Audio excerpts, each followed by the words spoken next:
Leadership gets lonely, and for a lot of different reasons, not because we're physically alone, but because we choose to do it all by ourselves. Mhm. Decisions, conflict, team dynamics, future planning, it all adds up.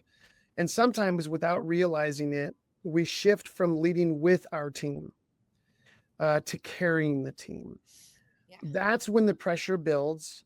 And for us as leaders, burnout is sure to follow. Hmm. We hear this all the time from leaders. It all falls on me. I'm the only one who's doing everything. Nobody understands what I'm going through. If it Yeah. wasn't for me, this whole thing would be falling apart.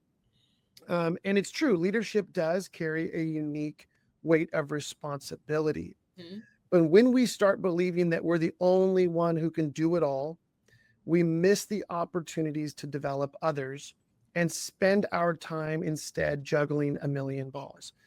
That mindset doesn't just exhaust us, it shrinks the potential of our team. It's so true. And I've worked with leaders, and let's be real, I've been one of these leaders that we start off, we bring new people on our team, our business is growing, we're energized and clear, but somewhere along the way, what happens is we start to lose trust in our people. We're not sure that they can do the task that we brought them in to do. And let's be honest, we're just accustomed to doing it. Yeah. And so instead of developing those people that we are excited to bring on our team, we just pick everything back up and we keep doing it all on our own. So how do we break that cycle? Mm. Well, for any of our listeners who have been through the journey of raising kids at any stage, I think, understand this at a deep personal level. And raising kids in the beginning of their lives, they pretty much contribute nothing except some smiles and some poopy diapers. But as they grow older, I think we begin to live in the tension as parents, right? Because parenting is a form of leadership. Yep. And the tension is, well, what do I ask my kids to do?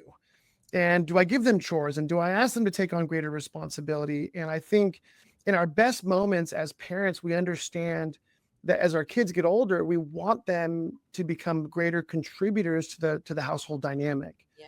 But asking those kids to do things they've not done before, asking them to take on more responsibility, right? That's not always easy for the kids. Then it's not always easy for the parents, and the tensions arise, and people don't do what the kids don't do what they're being asked to do. So what do we do as parents? A lot of times we just, like you said, we pick it all back up. Yeah. And before you know it, we've got 17, 18-year-old kids living under our roof who don't know how to cook their own food, wash their own clothes, clean the bathroom, make their bed, clean their bedroom, you Yeah. know, cut the lawn, hedge the bushes, whatever it is that we might have in our household.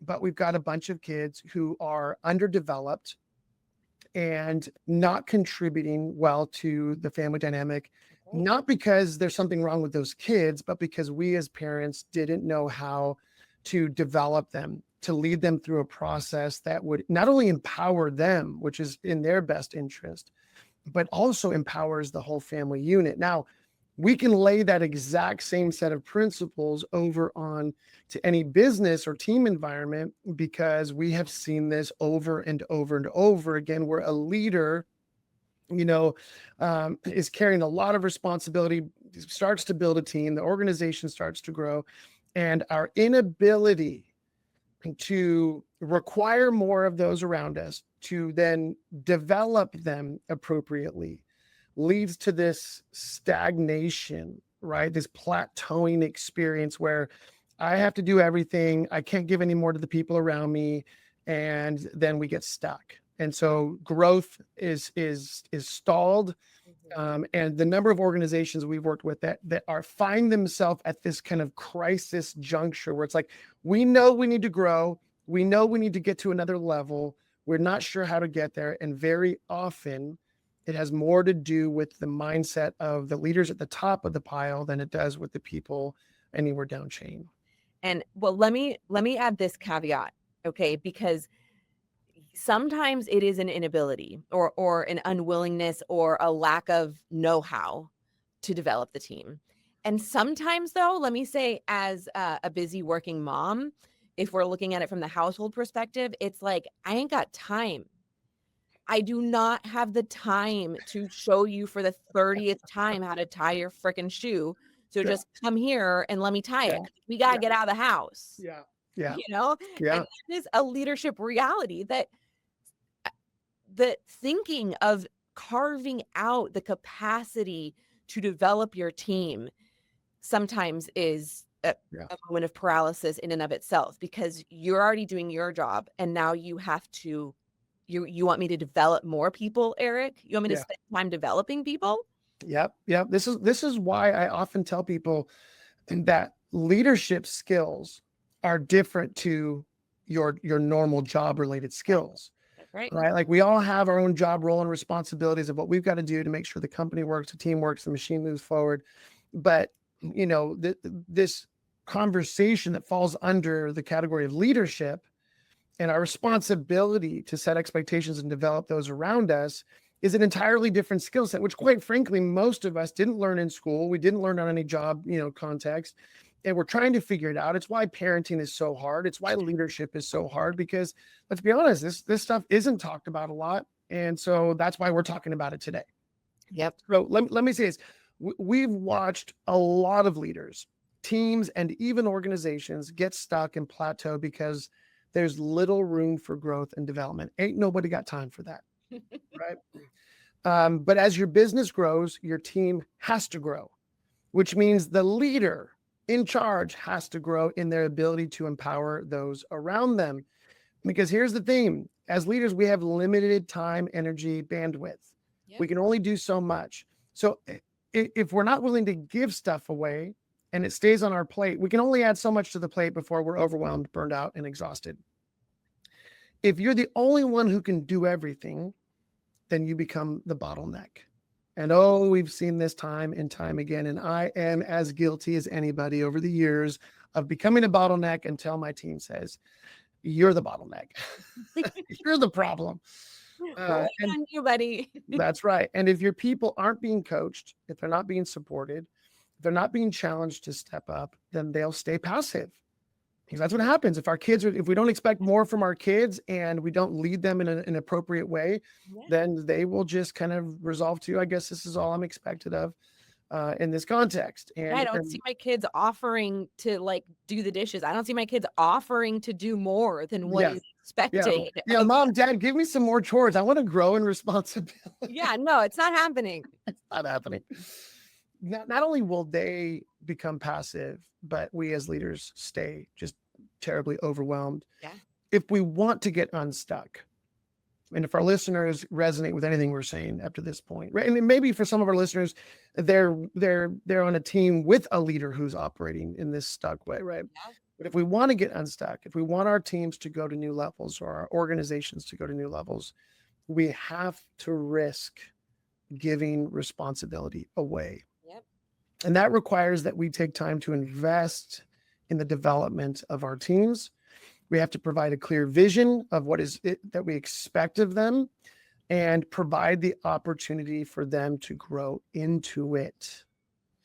Here's an interesting thought that as leaders, we often think, if I could just get a couple more hours in the day, if any of our listeners connect and resonate with that internal thought, if I just had more time in the week, that's probably a good indicator. If you feel alone, even though you're on a team, if you feel isolated, even though you have people around you, any of these things resonate, right? If any of these resonate, it's not that we need more time and energy so that we can do more. We need to shift our leadership posture to a commitment of developing others who can help carry the weight. That's right. And it's not easy, right? It's like you saying it so succinctly. Well, yeah, let's just do that. It's that simple. Let's shift our leadership posture.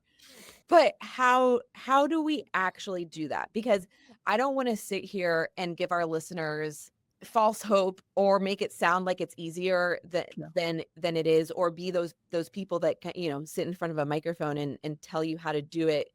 We understand the weight of what we're asking. Yeah. And the lift that this requires of leaders. So I want to start that. I want to start there, but help us understand what that shift actually looks like. How do we start the process of shifting Sure. our leadership posture so that we can start letting things go without that fear that everything's going to fall apart without Yeah. it? That's so good. As we often do, let's talk first about the gutters on either side of this lane that we want to learn to operate in, right? One gutter is I do everything, I don't give anything away. Yep. The other gutter is what we call dumping, Mm-hmm. right? And we think we're delegating that responsibility, but really we're just dumping stuff on people and expecting they'll figure it out without any of our support and help, right? Mm-hmm. So we want to stay out of those gutters. So what does that lane in the middle look like? It is understanding the importance of giving our team members a clear vision for what it is that we expect of them to grow and develop in. Here's the responsibility I need you to take on. Here's what that entails, right? And then operating from a development mindset as a leader. As leaders, in order to build anything, we become so preoccupied with the delivery of our products, services, business models, strategies, whatever, right? Mm-hmm. Which is fair. Like our business has to deliver at a certain level to have income, build revenue, profits, all that stuff.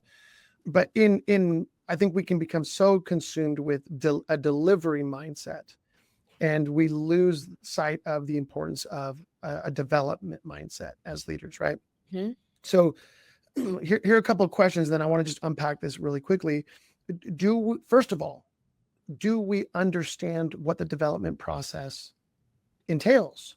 Looks like, yeah. What does that look like? What is that journey for people, right? And the good news is it's not as crazy as I think we think it is. And the second question is, and do we know how to provide the appropriate quality of leadership for people who are on that developmental pathway, right? So I want to encourage our listeners, because I'm going to reference one of our core tools, the development square. And we also refer to it as the leadership square. That they can go back to our first season, and we have a whole episode where we unpack that tool.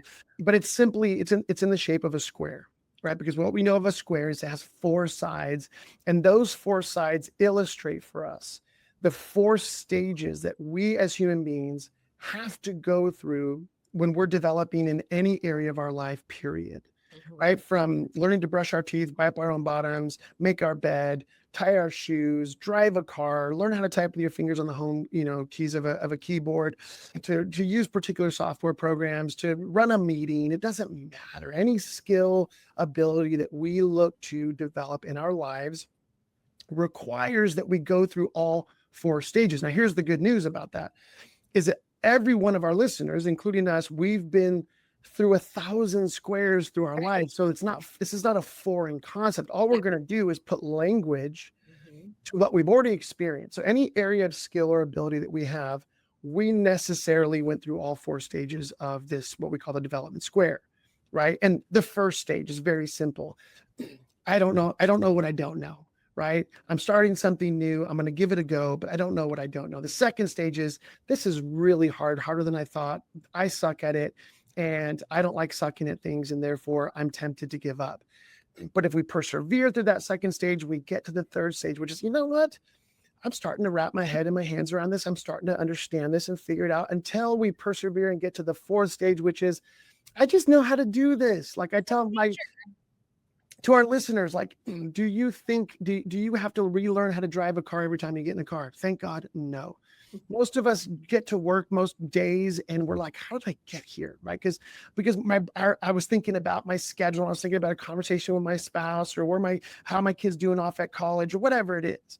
Right? What I mean is, we go around this square and we get to the fourth stage, where it becomes unconscious competence. We do it without having to think much about it. But to get to the fourth stage, we have to travel through the first three stages. And then as leaders, it's important for us to recognize that each of those stages does require a slightly different expression of leadership. That's right. Right. So in the first stage, we have to give very clear vision, direction about what we expect and what the responsibility entails. I mean, I learned this the hard way when I was, trying to develop my son into one of his chores, which was taking out the trash. I've shared this story a million times, so forgive me if I were to share it, but it bears repeating because the first day was, hey, son, we want you to be responsible for the trash. The trash from our house needs to go into the dumpster. The dumpster needs to go to the bottom of the street so that when the trash people come by, they take all of our trash away so we can start all over again for a fresh week. Dad, sounds fantastic. So the first week, dumpsters went down to the street, got it out. Trash people came, and as I walked around the house later that day, I saw every one of our trash receptacles in our house full of trash. Son, let me be clearer for you. The expectation is that every trash receptacle in our house has to get dumped into the dumpster first before you take, and then it was, he was struggling to get it out there on time. And then he was like, Dad, it's just so much work. I've got schoolwork. I've got sports. You can't possibly expect me to do this chore as well. And I'm like, so he went through that second phase. I'm like, this is hard. I don't want to do it. He wanted to quit. And I had to provide a different style of leadership, like coaching style. Like, hey, buddy, I understand it's hard. It's difficult. I'm with you. I'm supporting you. I'm going to hold you accountable to what we agreed on. This is your chore. And I told you clearly you're going to do it, but I appreciate it's difficult. So how can I support you? But how can I continue to challenge you? Because this is something we need you to do. And then eventually got to the point where he didn't need a lot of help. He was figuring it out. He was doing it pretty well most weeks. And he's got it. And now to the point where I never even have to ask him about it. I just trust the trash is going to get out. And if it didn't, it's an anomaly. It's an exception, right, to the rule. Understanding both how people develop through these 4 stages and the quality of leadership that we need to be able to provide is critical. Yeah. Is critical because too often what happens is we dump responsibility onto our team members. We don't provide the requisite leadership for them.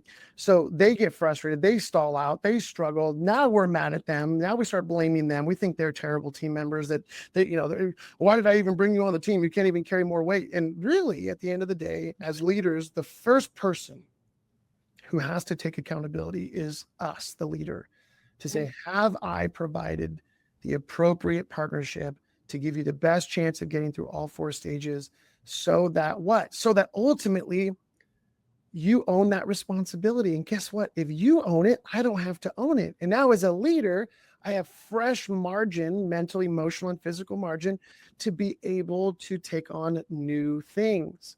That's the win. The win is not that we do everything. The win is that we give things away to the point where now we're set free to take on new challenges and new growth opportunities for ourselves. That's right. And what I always tell leaders is learning this process allows you to do what only you can do, which is where we start operating at the best of what we have to offer. You know what I mean? Yeah. When we are stuck doing everything, things that long ago should have been delegated. Yeah. We are not able to bring the best of ourselves to our business, to the situation. To anything really, right? To anything. And what I love about this tool, and if this episode is resonating with you listeners, I hope you go back and deep dive into the first season, because what I love about this tool is it demystifies a process that feels really mysterious at first. It does. How do I take somebody from not knowing how to do something to becoming an expert at it? Like, that can feel really ambiguous, really amorphous. And the beautiful thing is that there's a process. People have developed tools that will walk you step by step through your own development of developing people. Yeah. I love it. What we're talking about, what you're referencing is taking something that we've experienced at a kind of unconscious level. Yes. Because we've all been around this square, in this development process so many times through our life, but we don't know how to put language to it. Yeah. And therefore we don't understand it. And therefore we don't know how to repeat it. And we don't know how to help others through it. I mean, this conversation reminds me of a client that we took on a couple of years ago, a mid-size or a company, and around $350 to $450 million a year in revenue, a distribution company of particular stuff. And when they brought us in, they had experienced pretty significant growth for over a 10-year process. Mm-hmm. And up to that point, one of the things we quickly learned about this company is that they had been led by leaders who favored what we call the command and control style of leadership. Right. This is the genius with 1,000 minions. Like we're going to tell everybody what they do, when to do it, how to do it. You just do what we tell you to do. We give you all the direct. You don't have to think for yourself. You don't have to be a creative problem solver. You don't have to make decisions. Like, you're just the minions who do our work. Mm-hmm. And there was a transition in leadership during this time to a new president who recognized, which is why we were brought in, recognized if this company is going to continue to grow, then we have to learn how to operate differently. Mm-hmm. And one of the greatest challenges was moving away from this command and control style of leadership to what I call a collaborative style of leadership, right? Where we understand we're in this together. We have to share the load together. And collaboration is not consensus. We're not talking about everybody having a vote. We're talking about there's clear authority structures, clear lines of communication and decision-making. Right. The problem was, for the company to grow to new levels, it meant more people down chain needed to develop their problem solving skills. They needed to have confidence they could make decisions. In other words, they couldn't always wait on the leader above them to make all the decisions for them, right? They had to move away from this bottlenecking experience. And oh my gosh, I mean, it took months and months of us working with them to help them understand how the culture had developed. Mm-hmm. And then for them to make a decision, if we want to grow, the cost is we're going to have to learn to operate differently. It's going to require risk. We're going to have to give away more responsibility to the people down chain. And the risk is they're not always going to make the right decision. They're going to make a lot more mistakes. They're going to get it wrong. And in the beginning, we saw a lot of that, right? And then what happens to the leaders above, just like to parents, you're making too many mistakes. I can't deal with this. I'll just take back the responsibility. Or leaders start micromanaging their teams, right? To make sure that no mistakes are happening, which then just kills the whole process. But they stuck with it. And as the president with their executive team started to learn how to operate in this developmental mindset, I remember so often the president would, be on a call with me and say, "No, my team. I say, "Yeah, but they're your team. Mm-hmm. You're going to win or lose with that team." Mm-hmm. So the sooner that you wake up to the fact that your greatest responsibility in this organization, or one of your greatest responsibilities, is to develop that team. Yeah. I mean, these are A players, but they don't know everything. They don't have every skill or ability that is required to get this company to the next level. So how much do you want to get to that next level? And are you willing to invest into your executive team to give them a chance to grow and develop in these particular areas so that they can operate at another level?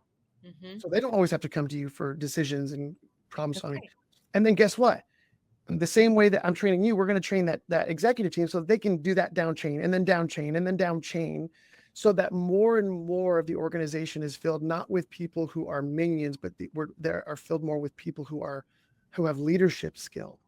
Yeah. Right. At every level, people who know how to problem solve, who know how to collaborate, who know how to make good decisions, who know how when it's necessary to escalate decisions to a higher level because that's appropriate at times, but who also have the confidence to build, to run their departments or their teams or their area of responsibility with greater confidence and courage. And it's really over the last, year or so, we've seen an absolute explosion. The organization has moved back into a new growth season, right? Acquiring other businesses, expanding their portfolio and their reach. And the number of times that the highest level leaders have said, "Eric, the only reason we're able to expand and to grow in the ways that we are without blowing up is because of the journey we've been on, which has required that we become different leaders, that we move from a primary delivery mindset and we're learning to balance that with a development mindset."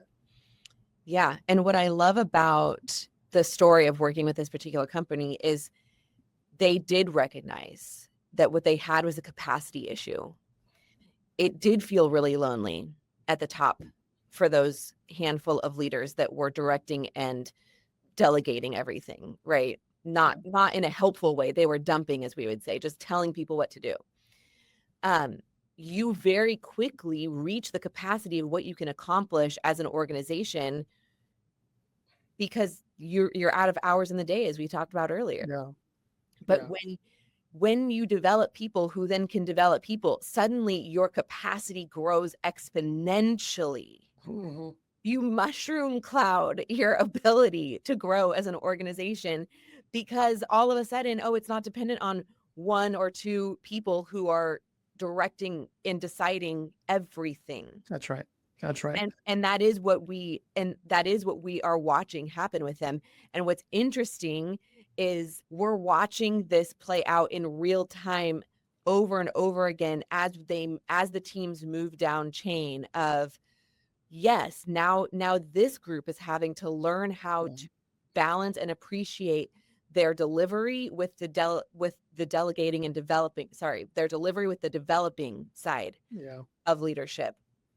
And so as we walk each new kind of level of leadership through this process, they're having to learn and wrestle with how they continue to develop the people down chain from them.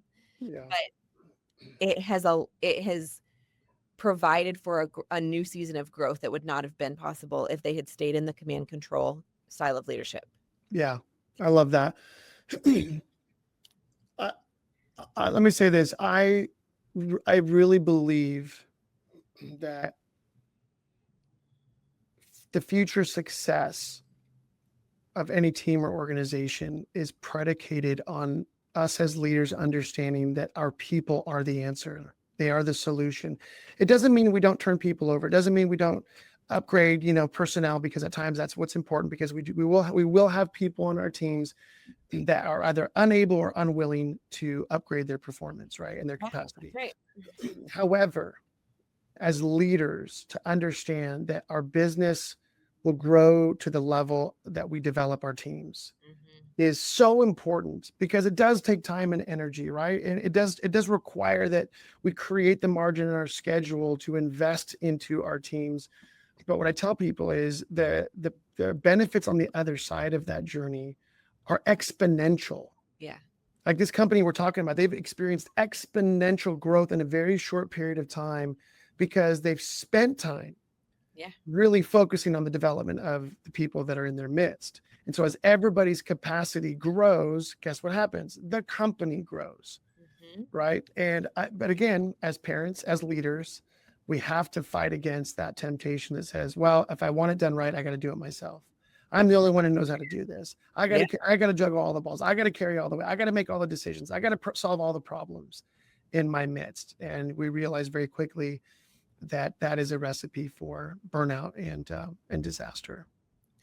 All right. So help our listeners then who might be experiencing some or all of this in their own context. Yeah. What are some practical steps that we can take to start to move into this development mindset? What do we need to do? Yeah. Well, first of all, we've got to develop a mental grid or framework, what we call mental model, to understand development first, right? Because development sounds great, growth sounds great, transformation sounds great. But if we don't really know what that looks like, then it will feel daunting and it feels ambiguous. So I would encourage our listeners to go back to season 1, listen to those episodes on the Development Leadership Square. Obviously, we have tons of resources online, our books, and training videos. We have all this stuff available because we want to put these mental models into the hands of as many people as possible. So it starts with developing this mental model.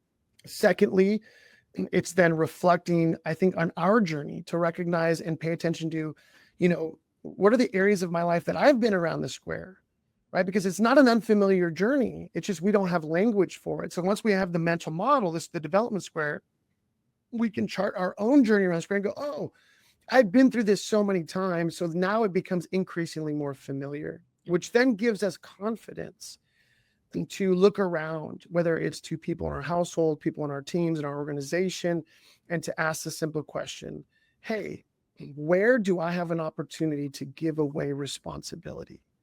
Where do I have an opportunity to increase the capacity of my team or my unit or my tribe or my community by empowering others to do what only I did before. Mhm.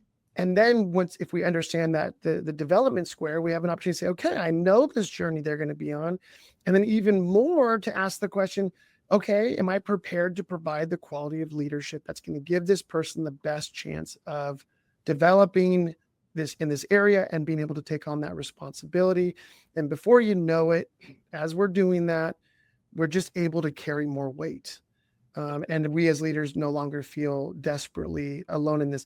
And I can say from firsthand testimony, whether it's in my family unit, my kids are 22 and 20, so we've been practicing this with them for years. Our family unit is exponentially more powerful and can carry more weight, though that sounds kind of funny to think of our families that way. Pardon me, because my wife and I have fought to develop our kids in a lot of different areas, right? Our team here at Empower Coaching is exponentially more powerful, can carry more weight because we've fought hard to make sure that we create space for each other and to invest in each other's development. And for all of our clients who we've worked with who have been on this journey, we've seen them experience exponential power and capacity because they've done this, which I think is really powerful. So I think, again, starting with familiarizing ourselves with the mental model, really recognizing that we've been around this. This is not uncharted territory for us, but having the language so that we can serve other people in this. And then the willingness to take the risk, to count the cost, to say, I'm going to spend time developing other people so that I don't always have to carry this on my own, which is, again, a huge risk. There is a cost involved, but the reward on the other side is by far worth the journey. That's right. And I hope what people hear today is that you're not going to scale by just trying to do more as a leader. Yeah. You're going to scale by developing people. And that shift from I can carry everything, let me handle it, I got it, to hey, let's grow together. Let's grow into this together is what will change everything for your organization. I love it. I love it. Well, to our wonderful listeners out there, this stuff is real.